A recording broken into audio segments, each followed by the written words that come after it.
नमस्कार, मैं हूं अंकुर और आप देख रहे हैं सत्यहिंदी.com। आइए एक नजर डाल लेते हैं अब तक की सुर्खियों पर। बुधवार को सरकार की ओर से संशोधित कर भेजे गए प्रस्ताव पर किसान संगठनों की सहमति हो गई। संयुक्त किसान मोर्चा ने कहा कि एक बार सरकार की तरफ से आधिकारिक पत्र आ जाए तो हम इस पर फैसला लेंगे। आज इसी संदर्भ में संयुक्त किसान मोर्चा की दोपहर 12 बजे बैठक होनी है। इसमें आंदोलन के खत्म करने को लेकर फैसले लिए जाने की उम्मीद बताई जा रही है। केंद्र सरकार ने बुधवार को भेजे संशोधित प्रस्ताव में कहा था कि अब किसान संगठनों को अपना आंदोलन खत्म कर देना चाहिए। भारतीय वायुसेना का हेलीकॉप्टर बुधवार को तमिलनाडु के कुन्नूर में दुर्घटनाग्रस्त हो गया। इस हादसे में chief of defence staff general Bipin Rawat, उनकी पत्नी समेत 13 लोगों की मौत हो गई और एक व्यक्ति का इलाज चल रहा है। हेलीकॉप्टर में कुल 14 लोग सवार थे। इस बारे में रक्षा मंत्री राजनाथ सिंह आज संसद में बयान देंगे।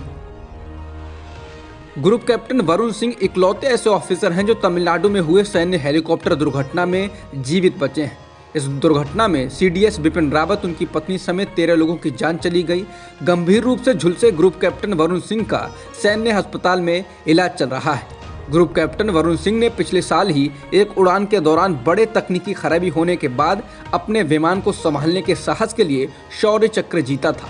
उन्होंने अपने तेजस फाइटर को मिड एयर इमरजेंसी के बावजूद सुरक्षित उतारा था। सीडीएस जनरल बिपिन रावत की हादसे में मृत्यु को लेकर दुनिया भर से शोक संदेश आ रहे हैं। इस बीच संयुक्त राष्ट्र के महासचिव एंटोनियो गुटेरेस ने भी दुख जाहिर करते हुए कहा है कि मुझे सीडीएस जनरल रावत और अन्य लोगों की मौत का दुख है। मैं उनके परिवार को शोक संदेश भेजता हूं। गुटेरेस ने कहा कि जनरल रावत ने अपनी यूएन पोस्टिंग के दौरान बेहतरीन काम किया था और उनके उस काम की तारीफ करते हैं। इसके अलावा भारत में अमेरिकी दूतावास ने कहा कि सीडीएस रावत अमेरिका के एक मजबूत मित्र और भागीदार थे जो अमेरिकी सेना के साथ भारत के रक्षा सहयोग के एक बड़े विस्तार की देखरेख कर रहे थे।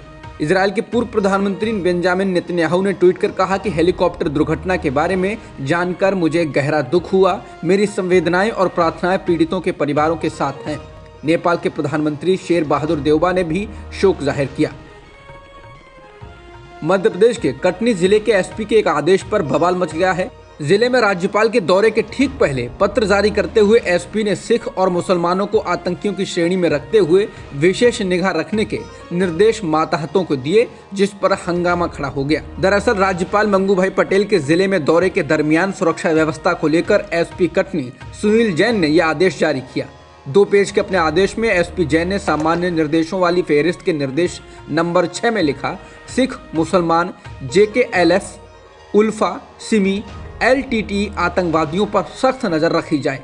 बवाल के बाद एसपी ने कहा, यह गलती से हुआ। एसपी कटनी के वायरल हुए आदेश के बाद मध्य प्रदेश कांग्रेस ने एसपी और शिवराज सरकार को जमकर आड़े हाथों लिया।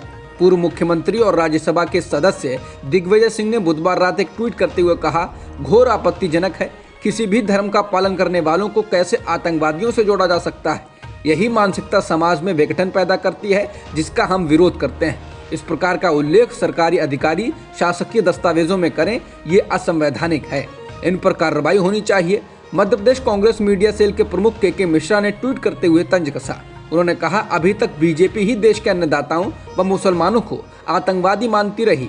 अब आपके नेतृत्व वाली पुलिस भी राज्यपाल के प्रवास के मद्देनजर इन्हें अधिकृत रूप से आतंकवादी मान रही है। आप एसपी हैं या बीजेपी के प्रवक्ता, ये सरकार निसंदेह आपको दंडित नहीं करेगी बल्कि पद्मश्री से नवाजेगी। भारत में पिछले एक दिन में 9,419 कोरोना संक्रमण के नए मामले दर्ज किए गए हैं और 159 लोगों की इस दौरान मौत हुई है। इस दौरान 8,000 से अधिक लोग ठीक भी हुए हैं। फिलहाल देश में एक्टिव मामले 94,742 हैं। अमेरिका, ऑस्ट्रेलिया के बाद ब्रिटेन और अब कनाडा ने भी चीन के बीजिंग में होने वाले विंटर ओलंपिक्स के राजनयिक बहिष्कार का ऐलान किया है। इन देशों ने कहा है कि उनके अधिकारी यहां नहीं जाएंगे, वो इसका बहिष्कार करते हैं। सबसे पहले डिप्लोमेटिक बॉयकॉट यानी राजनयिक बहिष्कार का ऐलान अमेरिका ने किया था और कहा था कि चीन में हो रहे मानवाधिकारों के उल्लंघन और अत्याचारों के कारण फरवरी के बीजिंग ओलंपिक में उनके अधिकारी शामिल नहीं होंगे। जिसके बाद चीन ने इसको एक राजनीतिक पोस्चरिंग और गंदा अभियान कहा। चीन ने अमेरिका को इसके लिए चेताते हुए ये भी कहा कि अमेरिका को इसकी कीमत चुकानी पड़ेगी।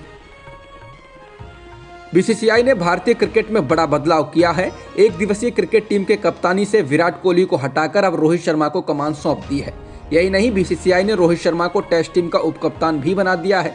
इसके साथ ही रोहित अब T20 के साथ साथ ODI की कप्तानी करेंगे और टेस्ट की उप कप्तानी। विराट कोहली केवल टेस्ट टीम की कप्तानी करेंगे। अब तक की खबरों में इतना ही। बाकी खबरों के लिए बने रहिए सत्यहिंदी.com के साथ। सत्य हिंदी का ऐप डाउनलोड करें गूगल प्ले स्टोर पर।